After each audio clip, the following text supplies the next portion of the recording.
పెట్టుబడిదారులమై ఉంటే వాళ్ళు మనం కట్టినటువంటి పన్నుల సంపద మీద కూర్చొని కాంట్రాక్టులు చేసుకుంటా వాళ్ళ ఖజానాలు నింపుకుంటా ఉన్నారు. ఇలా తెలంగాణ రాష్ట్రంలో ఇన్ని లెక్కలు చెప్పిరు. ఓకే, తెలంగాణ రాష్ట్రంలో రెడ్డోళ్ళ లెక్క ఎంతరో చెప్పురా. రెడ్లు ఎంతమంది ఊరో చెప్పిరు, లెక్కలైతే వచ్చినాయి కదా. ఇలా వెలమోల సంఖ్య ఎంతో చెప్పురు. మీకు దమ్ముంటే ఈ 2 పేపర్లలో హెడ్లైన్ రాయించి మీరు తిరుగురు చూద్దాం. ఇవి చెప్పరిగా, ఇవి చెప్పరు. ఓసీలట 20% ఉన్నారని రాసుకుంటా ఉన్నారు పాపం. ఇలా లెక్క తెలంగాణ రాష్ట్రంలో ఉన్న వెలుమోలు ఎంతమంది అంటే గట్టిగా 1,00,000 లేరు. ఇలా బీసీల మీటింగ్ కోసం వరంగల్ రోడ్డు మీదకి ఎక్కిన 1,00,000 మంది అంతమంది కూడా లేరు. మొత్తం ఎవరు వెలమల జనాభా.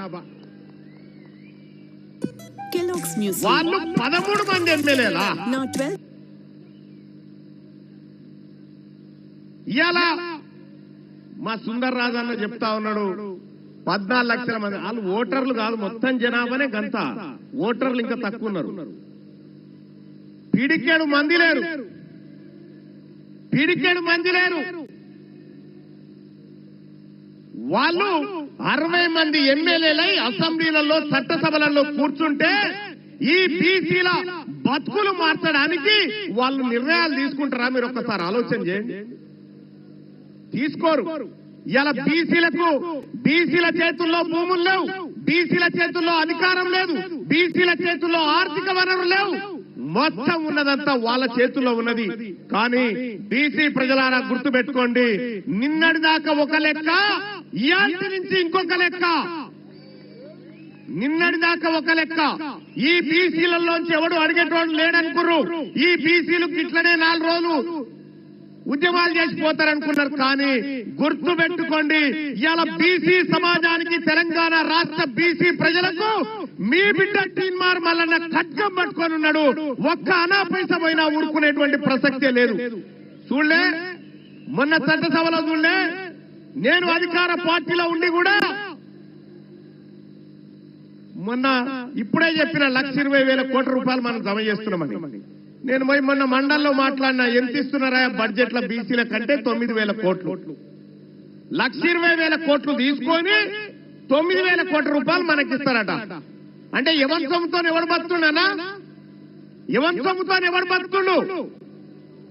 మన కష్టంతో వాళ్ళు బతుకుంటే మనకు సేవ చేస్తున్నట్టు అని చెప్తా ఉన్నారు. నేను ఈ వరంగల్ వేదిక నుంచి చెప్తా ఉన్నా, మర్యాదగా బీసీల కుర్చీలు ఖాళీ చేయండి, మర్యాదగా బీసీల కుర్చీలు ఖాళీ చేయండి. మా బిడ్డలంతా తయారున్నారు ఈడ ఎక్కడానికి, కుర్చీలు ఎక్కడానికి మా బిడ్డలు తయారున్నారు. ఇలా సిద్ధమేనా? ఉన్నారా? మా బిడ్డలు ఇవాళ కుర్చీలు ఎక్కడానికి సిద్ధంగా ఉన్నారు. ఒక ఆయన పొద్దుగాల లైవ్ నడుస్తా ఉంటే ఒక ఆయన కామెంట్ పెట్టి నడుస్తున్నా. ఆయన పేరేందో ఉండే, నా ఫోన్ లో ఉండే,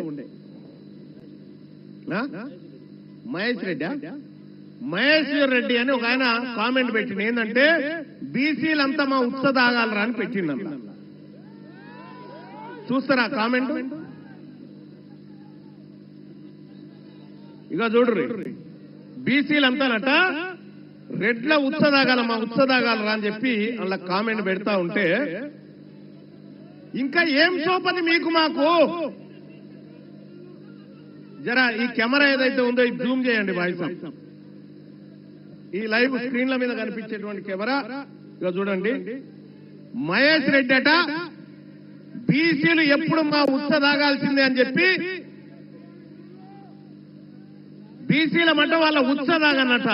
ఎవడు దాగితే ఇలా 1,20,00,000 రూపాయలు మా సొమ్ము, 1,20,000 కోట్ల రూపాయలు మా సొమ్ము మీరు దాగుకుంటా, మా బీసీల ఉత్స మీరు దాగుకుంటా మమ్మల్ని ఉత్స దాగమంటారా? దొంగ నా కొడుకులారా, మా సొమ్ము కదా ఇది,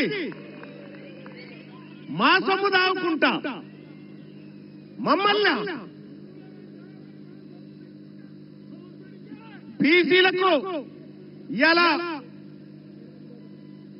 అధికారం మేమంటావు, ఆయన అంటాడు మీరేమన్నా చేసుకోరు కానీ రాజకీయాలు చేయొద్దట. బరాబర్ రాజకీయాలే చేస్తాం.